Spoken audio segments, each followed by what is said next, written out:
We're actually, of the 5 panelists, one has not had the opportunity to talk to you. So we're going to let her have about 10 minutes to kick this session off. And then I'll allow each of the other participants any few minutes they want to sort of fill in on what they've talked about or raise points that they wish they'd made previously. And after that, it'll be pure audience participation, interaction. So Emily Marquez has a PhD in biology. She works for PAN in their grassroots science program. She's managed projects using the drift catcher and community partners. She is co-author of PAN's reports on children's environmental health and pesticides. So, Emily, you want to talk for a few minutes? You can come to the, however you want to do it. Would you rather come up here? Do you have slides? I don't have any slides. Okay, then you can just talk. Doesn't have slides, so. Hi, everyone. I'm Emily Marquez, like Rod said. And Pesticide Action Network is a group. We're based in Berkeley now. We've been moving into different areas in the Bay Area as we get priced out of different offices. But we're in Berkeley, and we're working on getting pesticides out of agriculture. And we do this by networking with other state groups. So we do a lot of state-based work in our 3 key states, and that's Minnesota, Iowa, and California. And those are chosen in part because they're major agricultural states and have, a member, a senator on the agricultural committees. And then we do some national work, but we found over time that some of the working with the grassroots groups has allowed for more power building and also to allowed us to see some movement because this is very slow work. Like when I first got to PAN 6 years ago, I looked at our old newsletters, and the issues that were there from 20 years ago are still in today's newsletters, with the exception of a couple of pesticide bans that have occurred over the years. So I wanted to just talk about our community-based monitoring work, which is part of what I do at PAN. So we do air monitoring for pesticide drift using a device called the drift catcher. There's this funny gray area that allows for further inaction that I'm going to explain really briefly. Basically, for pesticide drift in the air, there's no legally enforceable standards for the amount that's drifting in the air, and yet pesticide drift is illegal. So the drift catcher was created in 2002 by a chemist named Susan Kegley, who wanted to allow air monitoring work to be done by community members so that they could actually use that to advocate for themselves. She wanted to see documentation of the problem in a way that regulators couldn't argue with. So that has, as you know, its own set of issues, but the drift catcher is a great tool, and if you want to see a picture of it, I have some slides that I can show you on my computer. Just let me know after the panel. So basically, the drift catcher is this device that just has a manifold that holds onto these sample tubes, and then you pull air through it using a vacuum pump. And when you do that at a certain rate, so you can measure the rate of airflow coming through the sample tubes, you know how much air is being pulled through that tube per hour, right? So then when you get the actual result, if there's pesticide residue in the sample tube, then you're able to say, okay, we can estimate this is about how much pesticide is drifting in the air, and then you can go back and compare that to the reference exposure levels that are set by EPA.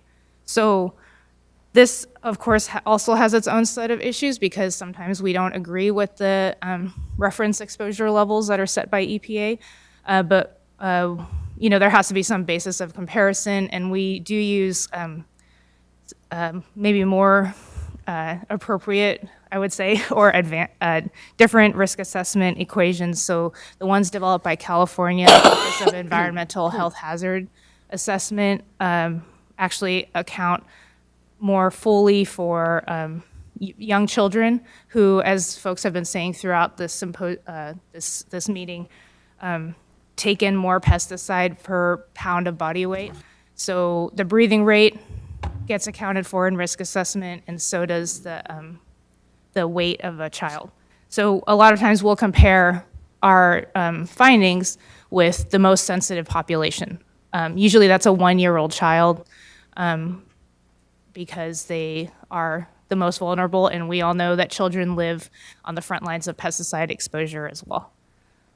So just a brief outline of like how these drift catcher projects work. We generally do monitoring somewhere where that's significant to people, where it matters for people, so at folks' houses, or every once in a while we get the chance to monitor at or near a school. But generally residences that are located within about 300 feet of an agricultural pesticide use. So folks who live across the street from fields are sort of the perfect candidate. And then we also try to find folks who are interested in being a spokesperson at some point, possibly after we have results, and they may be interested in doing some advocacy in the area. Usually that's the case, but that is part of our screening criteria for participants. So the people who do the air monitoring are actually, like, I train them to do that work, and we wouldn't be able to do this kind of project without the community members, because they're actually doing the monitoring. They can, once they're trained, they can take the drift catcher out and start as soon as they see a pesticide application occurring. So we wouldn't be able to do that kind of thing without their help. Once we find the participant, then we start working on doing the error monitoring, and then after that, the results, are sent off, or the samples are sent off to an analytical lab. We get the results, and then we put those in a technical report that doesn't have any policy recommendations. And what accompanies a technical report is an issue brief that's short, that's for policymakers and for the community members to share with each other. And also, the important thing about the issue brief is that standing separately from the technical report is that the agencies can actually use the technical report information without, which has raw data in it, and also it's sort of free of bias. Oh, I put that in air quotes, but it doesn't have a strong policy lean, because that way we can just say, okay, here's the report, and then here's what we think we should do about the data. That's has been a practice that we've done since we started doing this work. So the most recent projects we've had have been in Iowa and California. In California in 2014, we did a week's worth of air monitoring in Watsonville. There was a special ed teacher, Justin Matlow, who was doing air monitoring there. And he lives about 350 feet away from a strawberry field that was going to be fumigated with chlorpicrin. So he saw the tarps, down on the field. It's pretty easy to tell when a fumigation is going to happen. And then he did the air monitoring.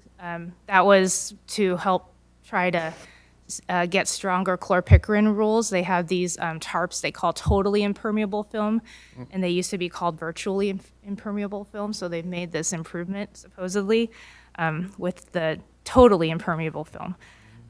We found evidence of drift, and a lot of the fumigants are carcinogenic. So,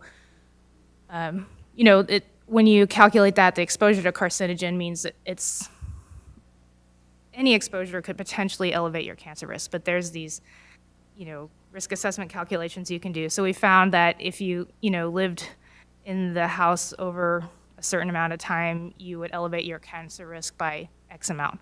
And we didn't get stronger chlorpicrin rules as a result, but we do have a great community partner and advocate in Justin, who continues to work on, trying to stop fumigants from being, or trying to get better rules for fumigants being applied in the Central Coast.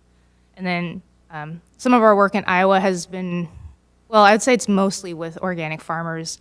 We've done some air monitoring a few years ago, and I'm writing up a technical report about that work. But we haven't had as much data as we'd like to normally see, because we do these targeted air monitoring. We try to find sort of a sure thing so we can document like the worst case scenario of what can occur when people live next to pesticide applications. In Iowa, mostly what we've gotten is chlorpyrifos, which is the neurotoxic pesticide that everyone's been talking about. And we found some pretty strong or high levels, I should say, of chlorpyrifos in the air. Let's see. The other thing I wanted to say about that is that Iowa is just miles and miles of commodity crops, corn and soy. People live at greater distances from each other. It's not the same scenario as we see in California. So that's sort of what we've been doing most recently. As far as concrete policy outcomes, I would say we've won, probably our biggest win has been in Lindsay in Tulare County, California, where several years ago, we got buffer zones in place because of a project we did with some great community partners on chlorpyrifos being used around orange groves. And after that, that rule on the buffer zones in Tulare went through, a couple of other counties also followed suit.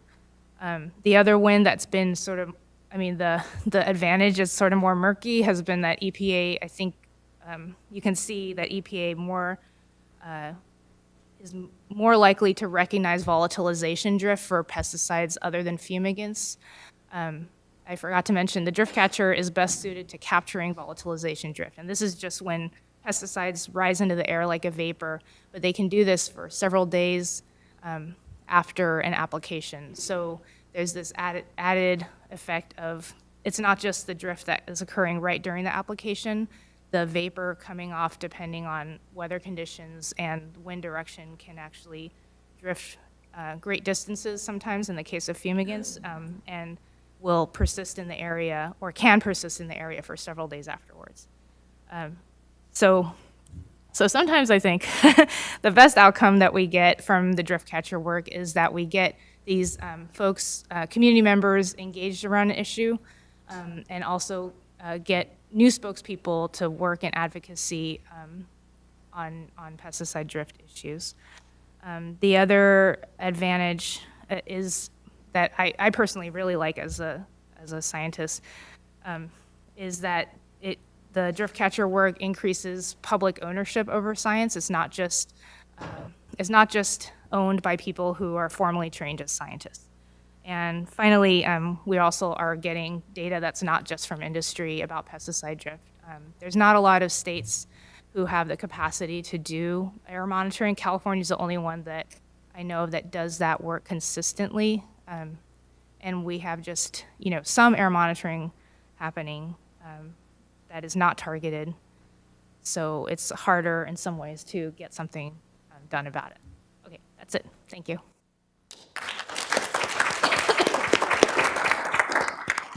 Well, let me just talk first and then show some slides. I just wanted to follow up a few comments about the Hepachlor episode I talked about. That was in the early 80s. The EPA declined to fund things at the time, and they didn't fund it until, it went to Bruce. So I'll give my story, and then I'll sit down, then Bruce can go, and then I can talk again. It's a workshop, so we can be flexible. So since I'm already up here. So I just wanted to say that it was in the early 80s. The EPA declined to fund it because it was just out in Hawaii and stuff like that. And so they eventually didn't fund studies until the mid to late 80s and early 90s and then late 90s. So we were studying things and having to rely on proxy surrogate variables like mother's milk consumption. I will say politically that the head of the state health department immediately came out and said, no, these levels are safe, low levels and this and that. And when when it was done and they actually tested it, it was very high. It caused a big brouhaha, and actually the state health department director was forced to resign. But the natural inclination of the health officials was always to say, things are safe until proven otherwise. That's not the right approach for precaution and public health. So I just wanted to mention that. I also wanted to draw a link to what was said yesterday about the Tomorrow study that was done by Brenda Eskenazi and colleagues in Northern California, Salinas area. The difference from what I did, which is measure after the fact and have to use the surrogate exposure measure, is that they started and recruited the women during their pregnancy and followed them forward in time.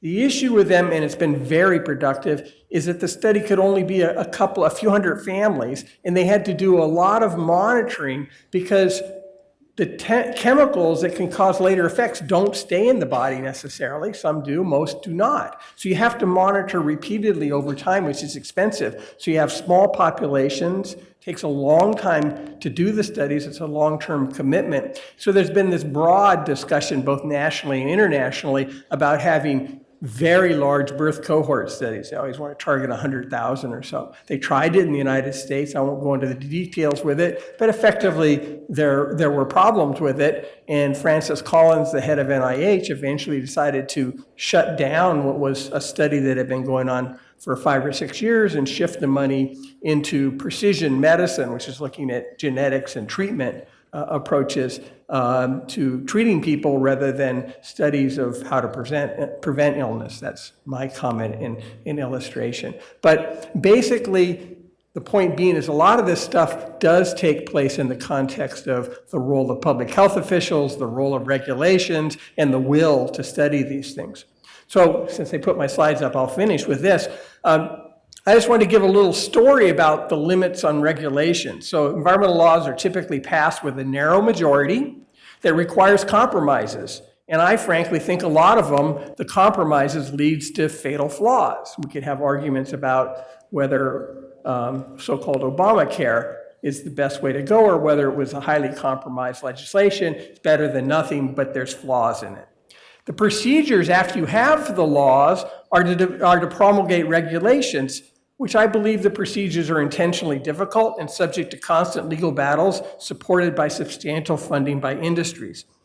At the same time, despite all these flaws, state and local governments rely on regulatory agencies and CDC to provide guidance on environmental hazards, something like that poor state health department official who said, well, we were told it's safe, so it must be safe. Oops, wrong way. So an example from Orange County that occurred last year was that the Orange County Mosquito and Vector Control District asked the district board, which are elected representatives, to allow aerial spraying of residential areas with Duet pesticide to control mosquitoes because they're concerned about West Nile virus and Zika virus, which are real concerns. But there are ways to control it locally, protecting against standing water, et cetera, but they wanted to spray Orange County to do this. So it contains 2 pesticides, which are all supposed to be very, very safe, and a synergist. Well, the staff relied on EPA risk assessments and pesticide registration to assert to all the officials and the public that the spraying would be safe.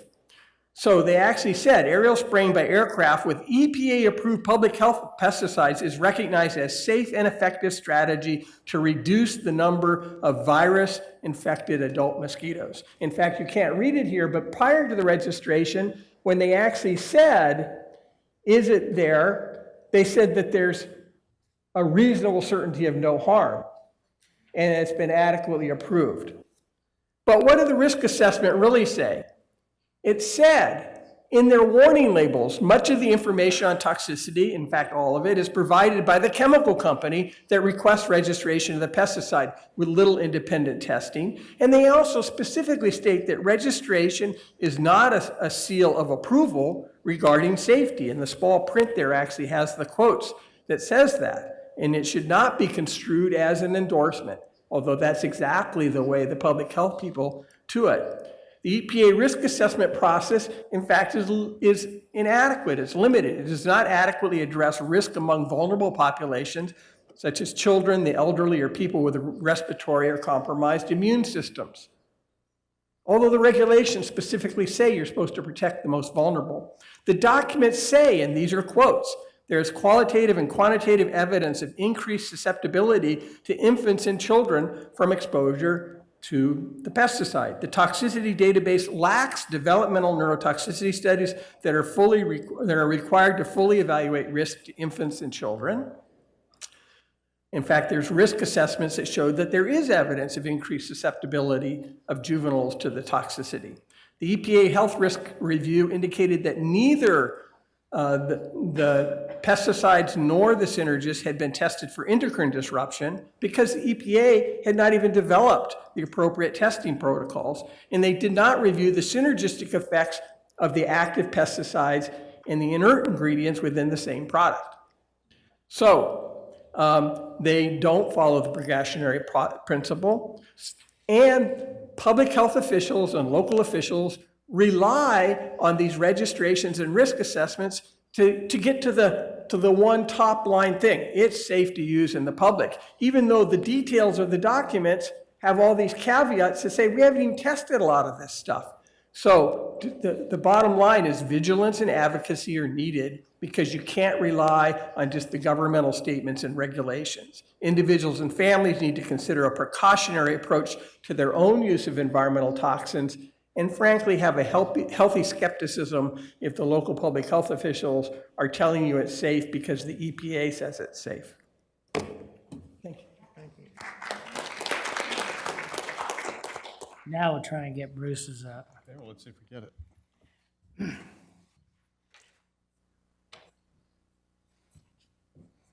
So I just have a few general comments.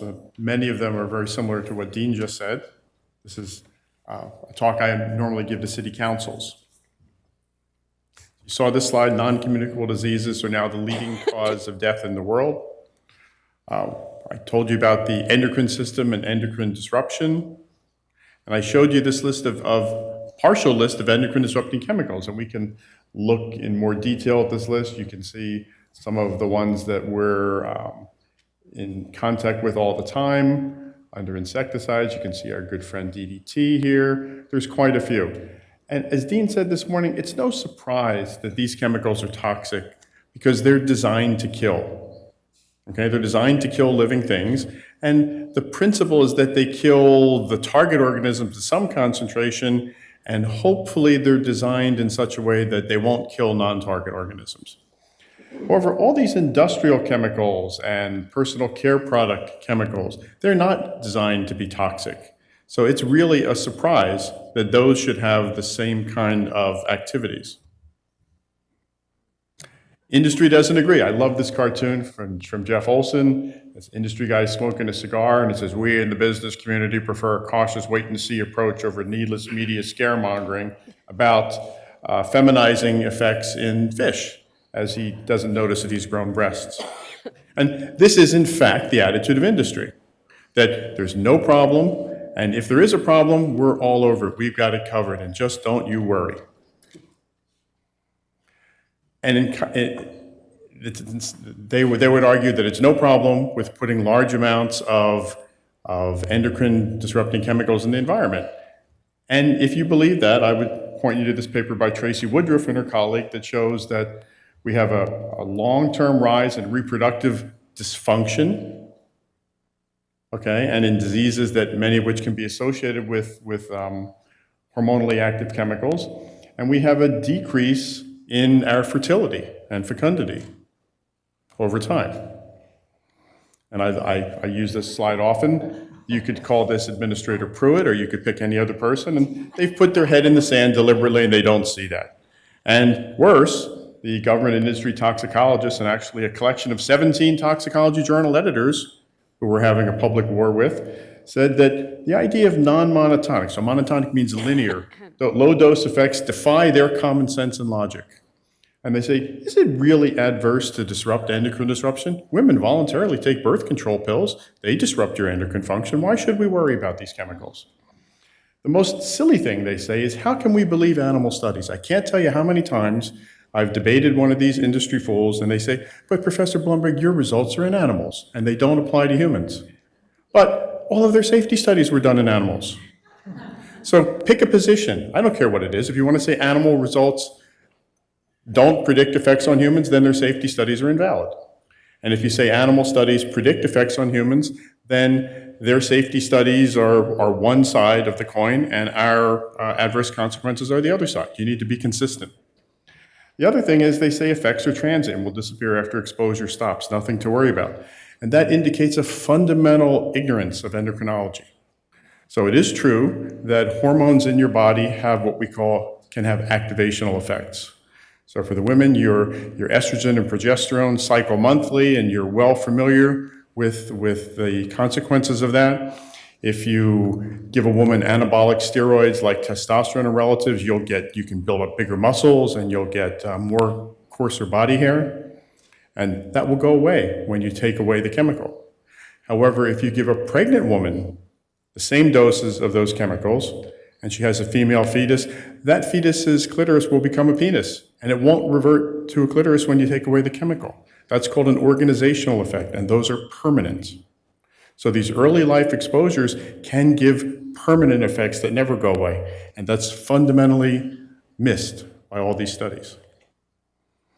You heard about this. We all carry a body burden of chemicals. This was a study that was done by the Environmental Working Group, and they just looked in a cord blood from a survey of women. They looked for the 470 chemicals that they could find, and they found 287 chemicals in one person or another. Average of the range was 154 to 231. 180 of these are carcinogens. 217 are neurotoxins. 208 are developmental toxins. We have this principle of informed consent in medicine. Did any of these moms or children give informed consent for this exposure? Did they benefit in any way from these exposures? It's hard to argue that they did. Is this a good idea? Should we allow this to continue? This I think is an important one, which maybe this audience knows, but not all audiences do, I can tell you. The first is that the EPA is protecting us, that they're testing. There's laws, there's the FIFRA and TSCA and the replacement for TSCA, and they're testing the effect of chemicals, and they're ensuring that we're safe. The reality is they don't test anything, nothing. Their intramural budget is almost zeroed out, and they require only that the manufacturers produce rudimentary toxicity testing. That is, if we spray this chemical, will people drop dead in the street? No? Then it's good. That's the level of testing that's done. You heard about the precautionary principle. Not only don't they practice the precautionary principle, the law says you have to show there's a substantial certainty of harm in humans before you can block a chemical's use. How many lawyers are in the audience? How many cases could you win if the test was substantial certainty? You couldn't win very many. And that's the only aspect of the law that I'm aware that has that level of test. You can execute someone without a substantial certainty. Another myth is that they measure real-life levels of chemicals and make sure we're not being exposed. And the reality is they don't measure anything. The exposure assessments are done on computer models. And I had the great pleasure one day of witnessing someone from the European Food Safety Authority arguing with a colleague of mine because my colleague's measurements didn't agree with their computer models.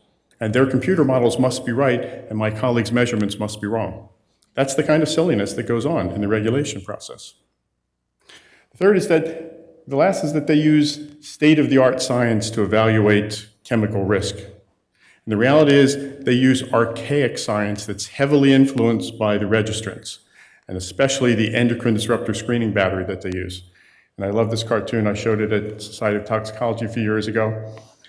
Low-dose, non-monotonic dose responses, Barney, I don't want to hear any more about it. They don't exist. They had a debate about whether these kind of responses exist, and they concluded that they don't.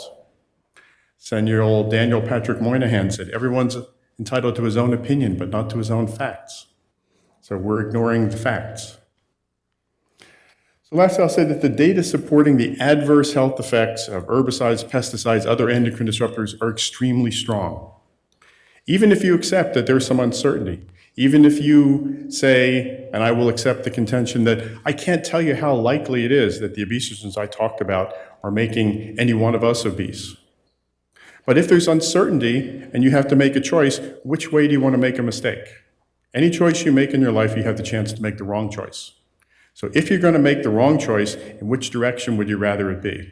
In the direction of protecting public health or in the direction of protecting corporate profits? And if we wait for substantial certainty, how much harm will there be? especially if these transgenerational effects apply to much more than the circumstances that we've tested. So aren't our kids, grandchildren, the future generations, really the most important thing here? I think that's my argument. We need to prevent exposures and prevent these consequences before they happen rather than try to reverse them after they do. And you saw that slide already. Still one of my favorites. Thank you. Thank you very much. I'm reminded after that last slide that for 20 some odd years, we had a law called the Toxic Substances Control Act, which required, before you regulated a chemical, that you prove that it's harmful. Does anyone want to guess how many chemicals got pulled back? Good question. More than one.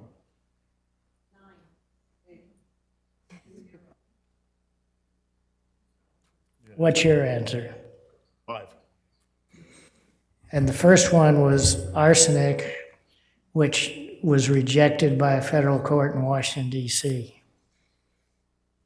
That's how good we do at proving things are harmful. Okay, Meg, you have some slides? Yes, I do have some slides.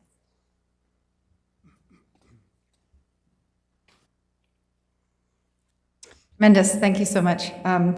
There's a lot of commonality between the pesticide regulation in Canada and the US, and there's some differences.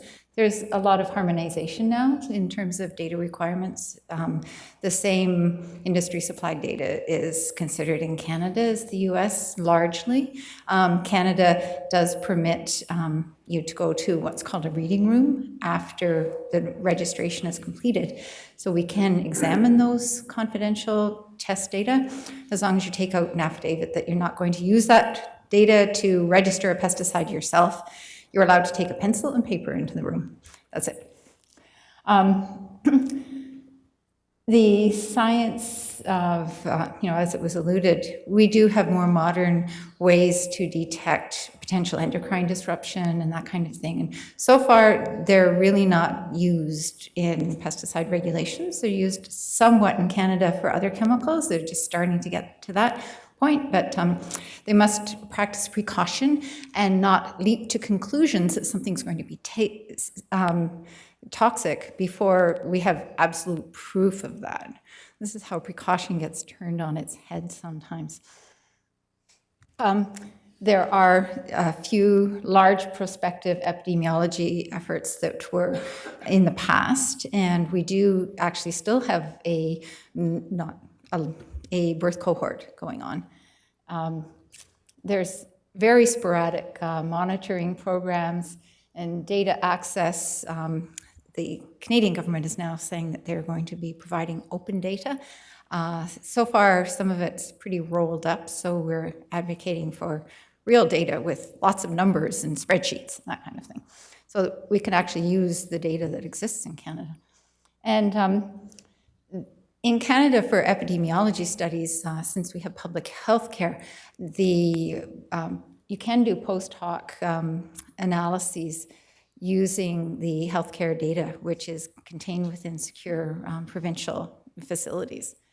So it's possible to import exposure data into healthcare data or into some of these, Partnership for Tomorrow types of cohorts.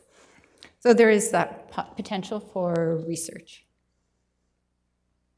One thing that hasn't really been mentioned so far is that this pesticide registration, the assessment of risk assessment, is really a two-stage process.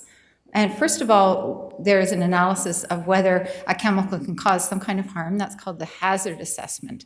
And then there's a second stage of it. And at that point, we say, well, okay, it's potentially hazardous at some kind of exposure, but how much are people going to be exposed to? And it's pretty imprecise, actually, this exposure assessment, but that is factored in.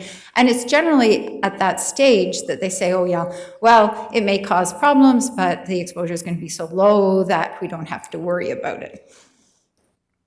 And so there's a lot of movement afoot now in Canada, particularly since we're reconsidering the Environmental Protection Act, which is where other chemicals are assessed, to make some decisions based upon hazard rather than going through this rigmarole with some kind of exposure estimation.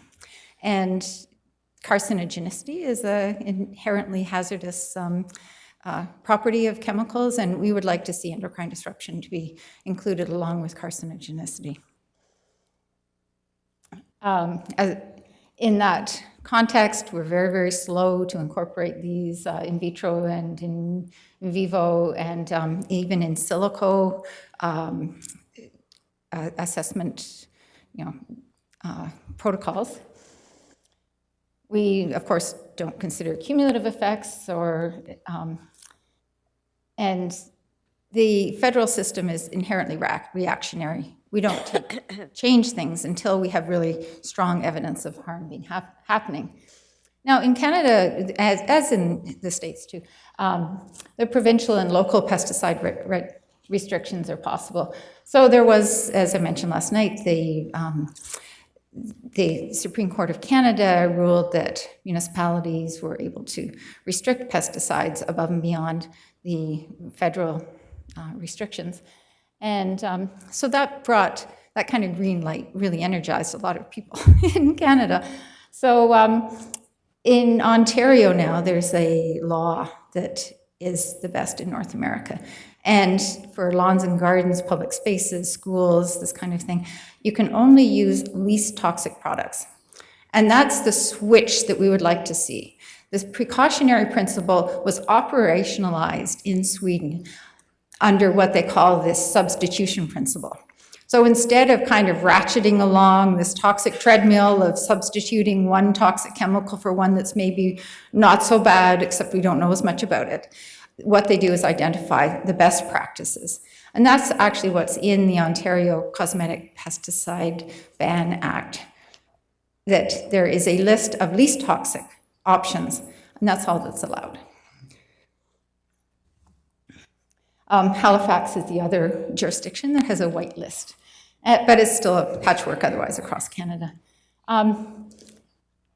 In terms of novel data sources, in Canada, the provinces license applicators, and they're responsible for water and air quality measurements. Generally, pesticides are very sporadically measured in these.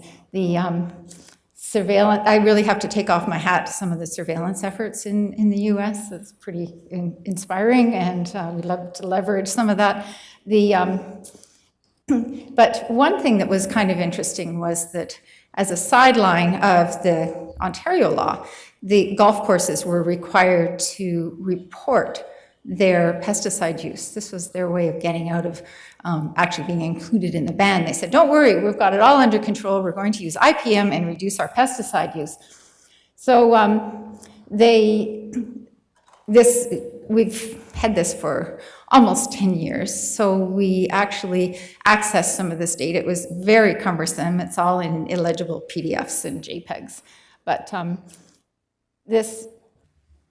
rather than putting it into a database and the IPM Council of Canada actually taking advantage of learning from the experience of all the golf courses in Ontario, they're basically obstructing science. Nevertheless, we worked really hard and extracted the data from 17 of the top golf courses in Ontario. And what we did was we normalized it to the equivalent area, because some pesticides are applied at much higher rates than others. So we normalized to effective area using the average application rate. And you can see that fungicide use has not gone down. There's been slight shifts into new products, but herbicide use has not gone down, and insecticide use has not gone down.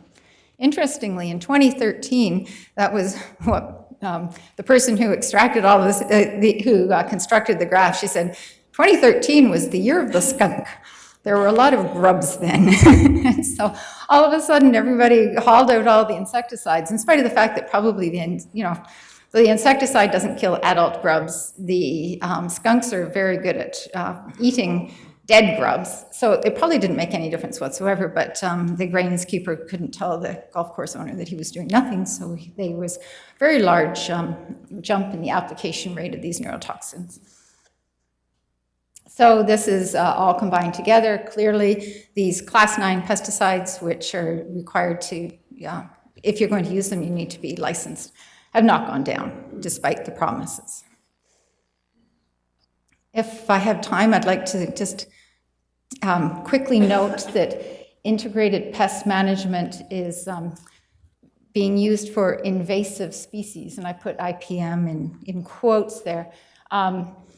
In Ontario, since the pesticide companies kind of got their knickers in a knot over not being able to sell so much pesticides, so they've really concentrated on infiltrating some other civil society organizations. And the Invasive Plants Council is now sponsored by pesticide companies. So there's a problem with, or perceived problem with parsnip. Parsnip is no longer just in gardens, it's gone wild, it's gone poisonous, it's being vilified, and it's now in ditches. So in Eastern Ontario, around where I live, they're using a pesticide that contaminates groundwater, is quite persistent, and it is not supposed to be applied on steep slopes or near water, but it's applied in ditches. So all of the high and dry, flat ditches, I think would be, they're kind of rare. Anyway, this chemical is being applied. It's being applied in just along roadsides. It has been recorded that school buses have followed this, and children have had to, go across where this has just been applied in spite of a 12-hour reentry period, according to the label. It's a mixture of two active ingredients, aminopyrrolide, which resembles amine hormones, and metsulforone, which resembles steroid hormones. The adjuvant includes aromatic VOCs, which are carcinogenic. So it's not something you really want sprayed on your groundwater recharge areas or on your children.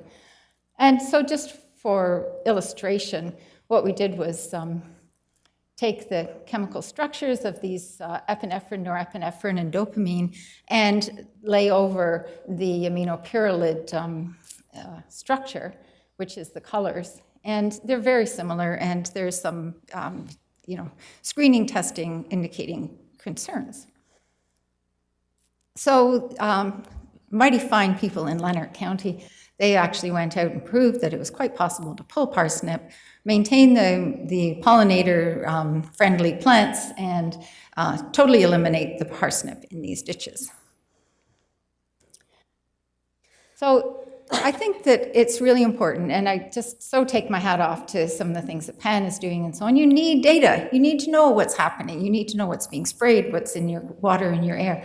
And so I think community right to know is very, very important. And we promote systematic reviewing methods for chemicals assessment and, of course, least toxic approaches. So it's a different standard for making decisions. And we work with a lot of other people, and I'm very grateful for the opportunity.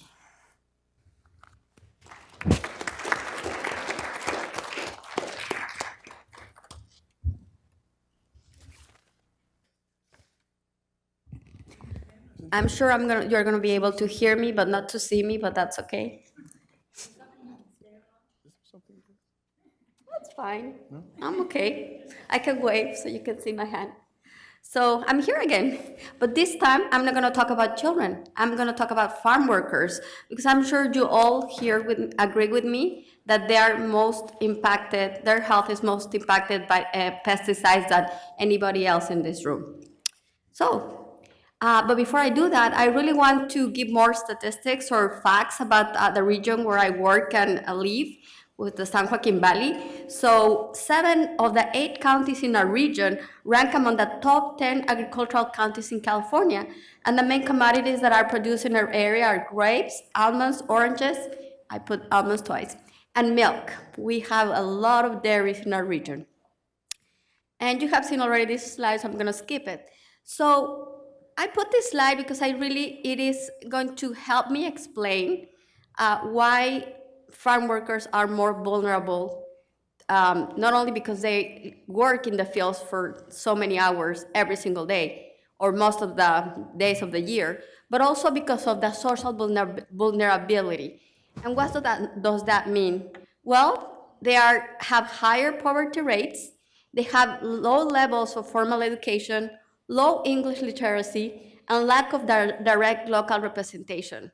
And why does that matter? Well, because a lot of these farm workers live in unincorporated communities in California where their only representatives are at the board of supervisors. And oftentimes those are remote, that they don't really feel accountable to doing anything to fix the problems that these farm workers are enduring. So you have seen the slide, so I'm gonna skip it. Why is it a problem? If you live here in California, I'm sure that you have heard that the Department of Pesticide Regulation praise themselves for having the most stringent regulations in the country. Yet, accidents keep on happening. So we're not out of the problem. And I'm just putting there some data to prove that. In 2014, according to DPR, there were over 1,600 cases reported in Fresno County alone. Over 50% of those were related to pesticide used in agriculture. And just to illustrate even more the magnitude of this, I will mention that last year in Bakersfield, California, I put this one, but there were 2 large accidents where not dozens, but hundreds of farm workers were sprayed with chlorpyrifos, and in one incident with more than 3 pesticides, restricted pesticides. And we are having these accidents despite having the most stringent regulations, or there's something that is not working, and we should do something about it. The other problem, and this is just going back to reiterate what I was making this morning, is that a lot of these pesticides, including chlorpyrifos, are used near schools. And in the San Joaquin Valley, we have 3 of the schools that are within a quarter-mile of where chlorpyrifos is applied. So that's really problematic for us living in the valley. Now let's talk more about the profile of who I'm talking about today, the farm workers. So this might be already well known by you, but just in case not, most of the farm workers in California are Latinos, over 90% of the farm workers. And but not only that, Mexico is the largest contributor of farm workers to the United States. And this is according to the National Agricultural Workers Survey. And there's a problem with that. 70% of them are non-citizens, and I will explain how that is a problem in a minute. A lot of them are living in poverty. Only 32% have health insurance, and 78% like a high school diploma. How is all that affecting their health? Well, if you don't have health insurance and you are exposed to pesticides, and as very often happens in California, the grower are not taking responsibility for taking them to the doctor after being exposed, guess what? That farm worker is not going to go to the doctor. So that's a problem. Another problem is the low education. And most importantly, we have a large amount of farm workers who are totally illiterate. So if you provide them with every written material that you can imagine, even if it's in Spanish, they're not going to be able to understand it. And to complicate things more, the fact that a large percentage of them are still undocumented makes them very, very vulnerable to even try to protect themselves from some of the regulations that are in place. And I'll give a specific example.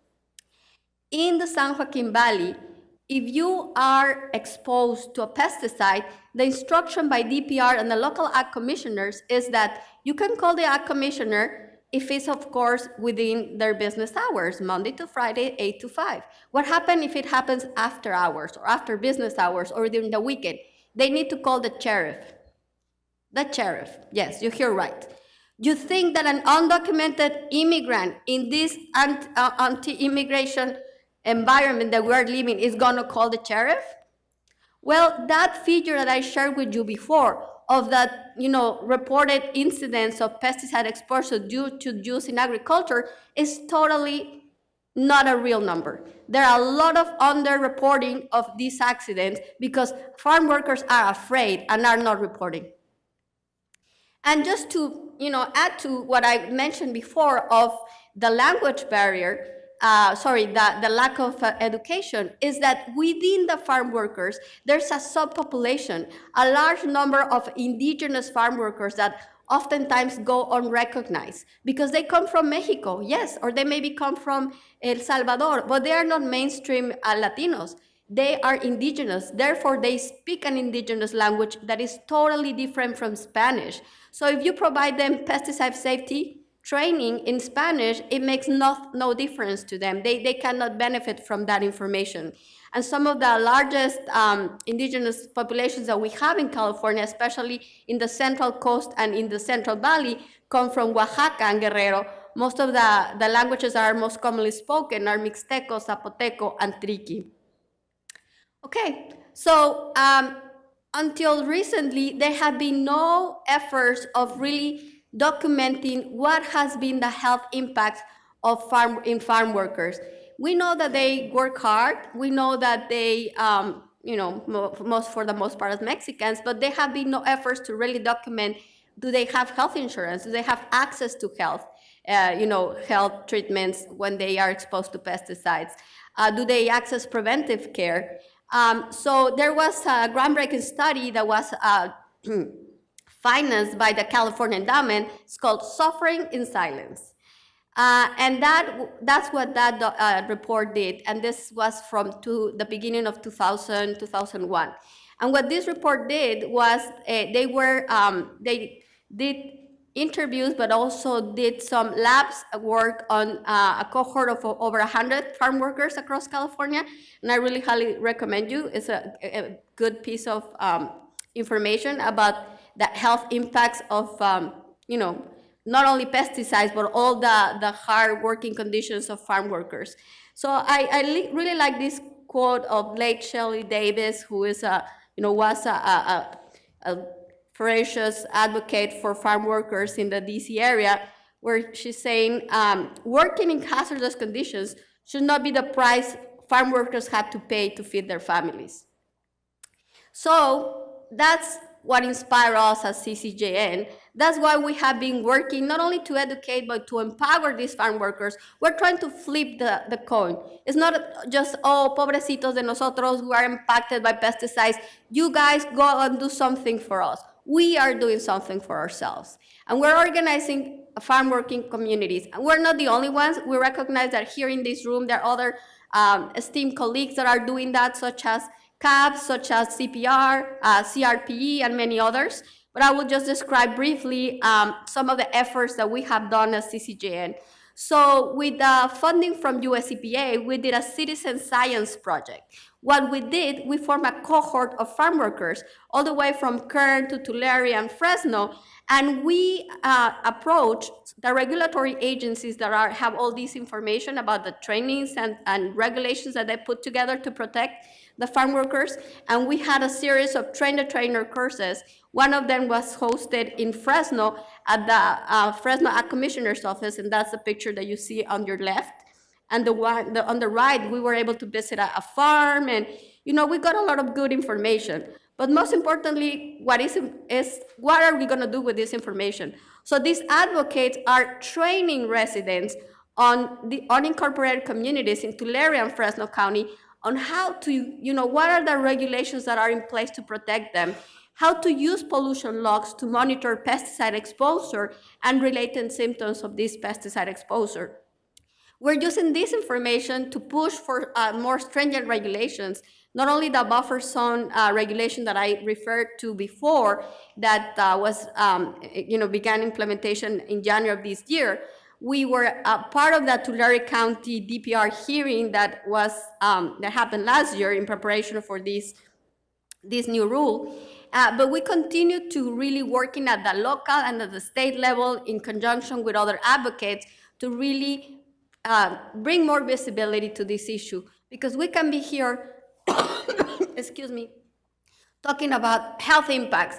But we need to be mindful that while we are talking, some people are already dying of the consequences of being impacted by or being affected and being living and breathing pesticides every single day of their lives. So I'll leave it there.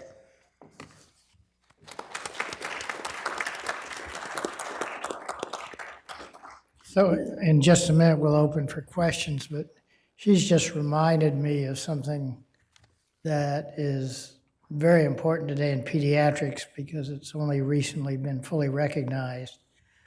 Something called toxic stress, which has been quantified by something called a method of looking at adverse childhood experiences, which include poverty, divorce, substance abuse, a few other indicators of toxic stress or adverse childhood experiences. And what's been found in the last 10 years particularly is that these, the children that suffer a higher rate of adverse childhood experiences have higher rates of obesity, diabetes, hypertension, whole series of adult diseases, partially mediated by those early experiences. And I think that what you're just talking about is here you have this combination of toxic exposures to pesticides plus high rates of adverse childhood experiences. These children are doomed unless we do something to help them.